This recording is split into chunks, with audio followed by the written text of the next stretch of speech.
तो देश में मौसम की दोहरी मार लगातार जारी है। एक तरफ तेज गर्मी और दूसरी तरफ आंधी तूफान, बारिश का कहर लगातार जारी है। यूपी बिहार की अगर बात करते हैं, यूपी बिहार में आंधी तूफान और बिजली गिरने से करीबन 100 से ज्यादा लोगों की जान चली गई और जो ज्यादातर मौत है वो बिहार में हुई है। मौसम विभाग के मुताबिक कई जिलों में तेज रफ्तार जो हवा चली, जो तूफानी हवा चली, उसके कारण से लोगों की जानें गई हैं। अब आकलन ये है मौसम विभाग का कि कई जिलों में अभी तेज रफ्तार चलेगी और बिजली गिरने का भी अलर्ट है। तेज बारिश की संभावना भी रहने वाली है। आइए मेरे साथ मेरे कुछ सहयोगी जुड़ रहे हैं अलग अलग राज्यों से, जो आपको वहां का अपडेट देंगे। इस वक्त मौजूदा हालात क्या हैं और क्या तैयारी इस वक्त नजर आ रही है। अस्मित सिन्हा बिहार से, नीलेश चौहान उत्तर प्रदेश से हमारे साथ में रहेंगे। एक बार बिहार का रुख करते हैं क्योंकि बिहार में 57 मौत का आंकड़ा मिला। अस्मित, अभी क्या तस्वीरें हैं बिहार की, क्योंकि अलग अलग जिलों में लोगों की जान जाने का सिलसिला कुछ यूं शुरू हुआ कि बड़ी देरी से थमा और आंकड़ा 57 पर पहुंच गया।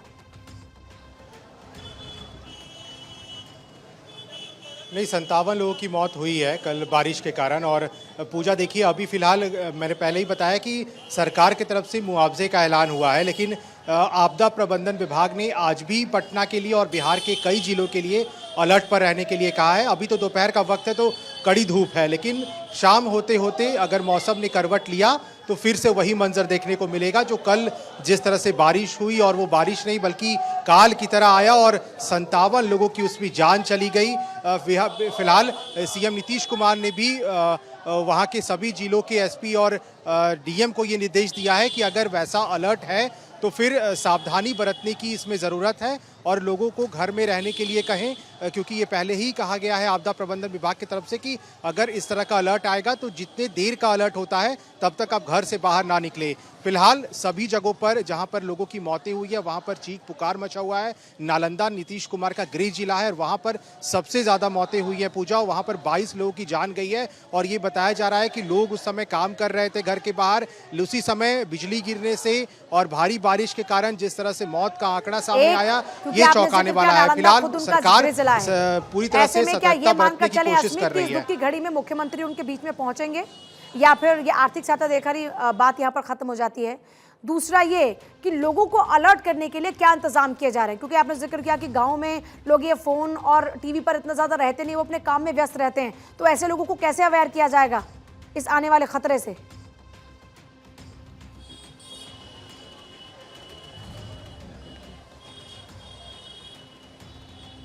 अस्मित, शायद आवाज नहीं पहुंच पा रही। चलिए नीलेश का एक बार रुख कर लेते हैं। नीलेश, यूपी का हाल क्या है? देखिए, यूपी की अगर बात करें तो कल एकाएक जो है मौसम ने करवट ली और उत्तर प्रदेश के तमाम जिलों में भीषण बारिश के साथ साथ 50 किलोमीटर की रफ्तार से तेज हवाएं चली, जिसके कारण जो है बड़े पैमाने पर नुकसान हुआ है और कई जगहों पर बिजली गिरने के कारण लोगों की मौत की सूचना आई है। अगर मौत की सूचना के आंकड़ों को उठाकर देखें तो 22 लोगों की उत्तर प्रदेश के अलग अलग हिस्सों में मौत हुई है। उसके अलावा 15 मवेशी भी इस मौसम बदलने के कारण जो है उनकी भी मौत हुई है। कहीं ना कहीं इस पूरे मामले का संज्ञान उत्तर प्रदेश के मुख्यमंत्री योगी आदित्यनाथ ने लिया है। साफ तौर पे कहा है कि जिन 22 लोगों की मृत्यु हुई है और जो 15 मवेशी भी बिजली गिरने के कारण जिनकी मौत हुई है, उन तमाम लोगों को जो है स्थलीय निरीक्षण करने के निर्देश अधिकारियों की तरफ से दिए गए हैं। उसके अलावा उत्तर प्रदेश के अलग अलग हिस्सों में 3 मकान भी बिजली गिरने की वजह से क्षतिग्रस्त हुए हैं। उन तमाम नुकसान का आंकड़ा इकट्ठा करने के निर्देश सरकार की तरफ से दिए गए हैं। वहीं बड़े पैमाने पर किसानों की फसलें भी बर्बाद हुई हैं।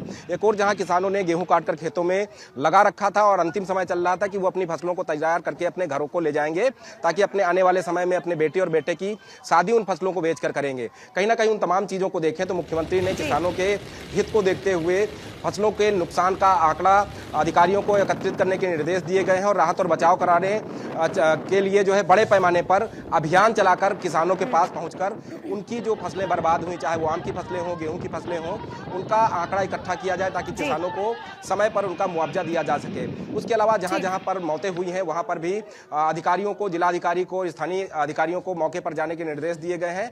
पीड़ित परिवार से मिलकर जो है उनकी हर संभव मदद के लिए मुख्यमंत्री योगी आदित्यनाथ की तरफ से आदेश जारी किए गए हैं। नीलेश, आपके पास वापस लौटती हूं मैं, बाकी की जानकारी आपसे लेंगे। जरा आनंद शर्मा हमारे साथ में इस वक्त हैं, पूर्व एडिशनल निदेशक हैं आईएमडी के, उनका एक बार रुख कर लेते हैं। आनंद सर, अभी क्या स्थिति नजर आ रही है? जिस तरह से हमने देखा कल जो आंधी तूफान आया वो लोगों के लिए जानलेवा हो गया, आने वाले दिनों में क्या स्थिति रहने वाली है मौसम की?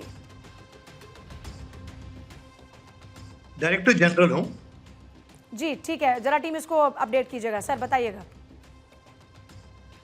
समय होता है, कहते हैं खासकर अप्रैल का, इस समय जो है थंडरस्टॉर्म का सीजन होता है, हॉट वेदर सीजन।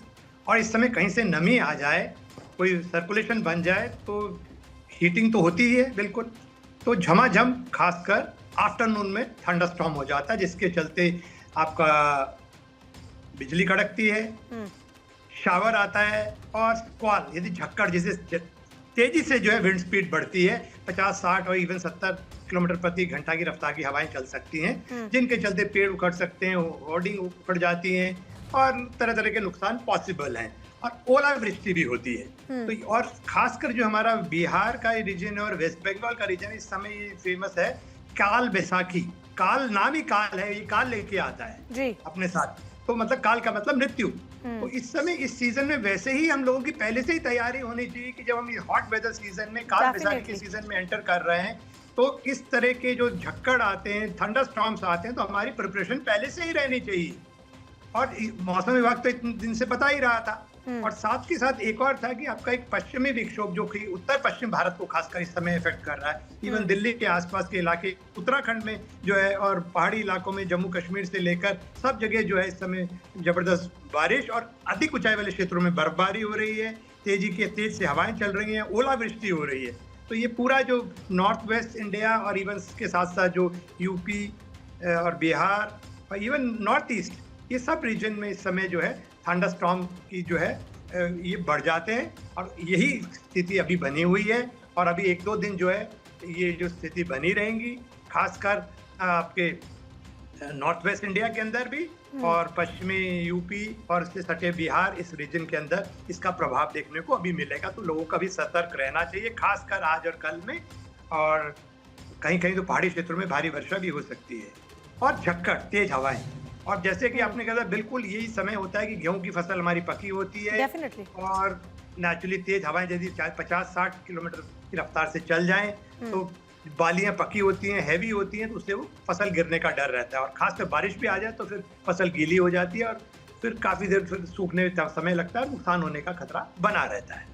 और थंडर लाइटनिंग से भी कई बार खतरा हो सकता है कि लाइटनिंग कहीं गिर सकती है इस समय, तो उसके लिए भी लोगों को प्रिकॉशंस लेनी चाहिए कि यदि आप देखें दिन के समय ही एकदम अंधेरा हो जाए, खासकर आफ्टरनून में, तो क्यूमुलोनिम्बस बादल जिसके चलते ये थंडर स्क्वाल होता है, यानी कि लाइटनिंग होती है, ओलावृष्टि होती है, तेज हवाएं, तो जैसे ही वो होता है तो आपको बिल्कुल किसी पेड़ के नीचे नहीं खड़ा होना है, खंबे के आसपास नहीं रहना है।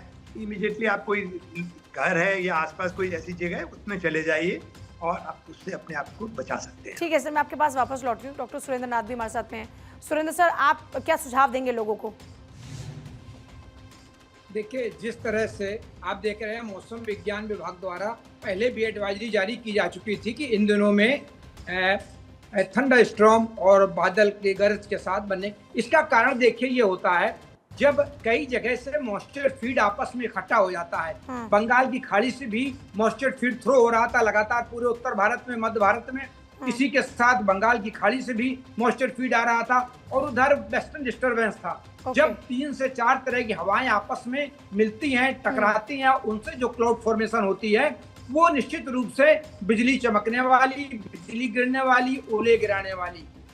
और बारिश तो कम होती है लेकिन ओले गिरने की, बिजली गिरने की संभावना बहुत ज्यादा बनी रहती है।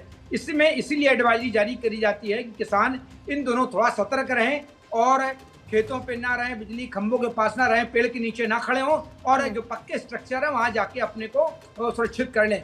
और जहां तक अभी आगे भी है तो ये स्थितियां जब तक मॉइस्चर फीड लगातार कई जगह से इकट्ठा हो रहा है, क्लाउड फॉर्मेशन हो रही है, तो गरज वाले बादल बनना, बिजली गिरना, ये सारी संभावनाएं अभी लगातार हमें लगता है 1 से 2 दिन तक बनी रहेंगी। अलग अलग इलाकों में, तराई के इलाकों में ज्यादा मॉइस्चर फीड आ रहा है, दक्षिणी उत्तर प्रदेश में थोड़ा कम आ रहा है, बिहार में ज्यादा है, घटनाएं हो रही हैं और उत्तर प्रदेश से भी करीब 22 लोगों की मृत्यु बिजली गिरने से हुई है। तो ये संभावनाएं हैं और इसमें किसान भी जागरूक हैं, तो उनको भी हिदायत दी जाती है कभी 2 दिन करीब कटाई मड़ाई को स्थगित रखें, 2 दिन बाद फिर वो कटाई मड़ाई करें। और उनको ये भी कहा जाता है, पिछले 3 दिन पहले उनको कहा गया था कि कटाई मड़ाई करने के बाद जितनी कटाई करें उसको सुरक्षित स्थान गोडाउनों में रख लें अपना, जिससे कोई ज्यादा नुकसान ना हो। और इसी के साथ देखिए तापमान भी ज्यादा बढ़ते हैं और जब तापमान बढ़ते हैं तो उनको हिदायत दी जाती है कि पानी पीकर जाए, पानी लेकर ठीक है जाए। सर। और लगातार 5 मैं आपके पास वापस लौटती हूँ। खुली डॉक्टर फयाद सर, आपका क्या आकलन है? ये मानकर चले कि 1 से 2 दिन बाद फिर से सामान्य जो तापमान हम देख रहे हैं कि बढ़ता जा रहा है, 40 डिग्री, 42, 44, 45, क्या वही स्थिति रहने वाली है? देखिए, इसको बोलने के लिए तो आपके साथ मौसम वैज्ञानिक जुड़े हुए, मैं एक इकोलॉजिस्ट हूं। मैं आपको बताने की कोशिश कर रहा हूं कि ये एक्सट्रीम वेदर पैटर्न फ्रीक्वेंट क्यों हो रहे हैं। ये बहुत इंपॉर्टेंट है जानना कि फरवरी का महीना ऐतिहासिक रूप से कितने लंबे वक्त के बाद इतना गर्म नजर आया, और ये दर्शा रहा है कि ग्लोबल टेम्परेचर प्री अगर इंडस्ट्रियल टाइम से देखें तो लगभग 1.5 डिग्री सेल्सियस के करीब पहुंच गया। तो तापक्रम का बहुत बड़ा रोल है, जो अभी हमारे सीनियर मौसम वैज्ञानिक बता रहे थे कि पश्चिमी विक्षोभ है, सच्चाई है वो। इसमें और बढ़ोतरी होगी, जब तापक्रम बढ़ेगा तो मुश्किलें और बढ़ेंगी और ये प्रक्रिया बढ़ती जाएगी। इकोलॉजी एक विज्ञान है जो बताता है कि हमें प्रिकॉशन क्या लेना हो। हम विकास के सारे आयामों को पार कर रहे हैं। हमने कहा सड़कें दो, सड़कें मिल गई, लेकिन हमने कभी नदियां मांगी नहीं, हमने कभी AQI कम मांगा नहीं। मैं सिर्फ ये कहना चाह रहा हूं यहाँ पर कि ये लोगों को सोचने समझने का वक्त है, जानने का कि सड़कों की चौड़ाई चाहिए या जिंदगी का लंबा आयाम चाहिए। मैं सिर्फ यही कहना चाहूंगा कि हमारे जो एग्जिस्टिंग फॉरेस्ट कवर है उसको छेड़छाड़ ना किया जाए। ठीक है सर। सारे नदियों के ऊपर जो आज स्थिति है, तो a time will soon come then this extreme weather pattern would be very very frequent। बहुत शुक्रिया सर, आप लोगों का जुड़ने के लिए थोड़ा वक्त की कमी है, माफी चाहूंगी उसके लिए, पर बहुत शुक्रिया आप सभी लोगों का चर्चा में शामिल होने के लिए और ये जानकारी देने के लिए।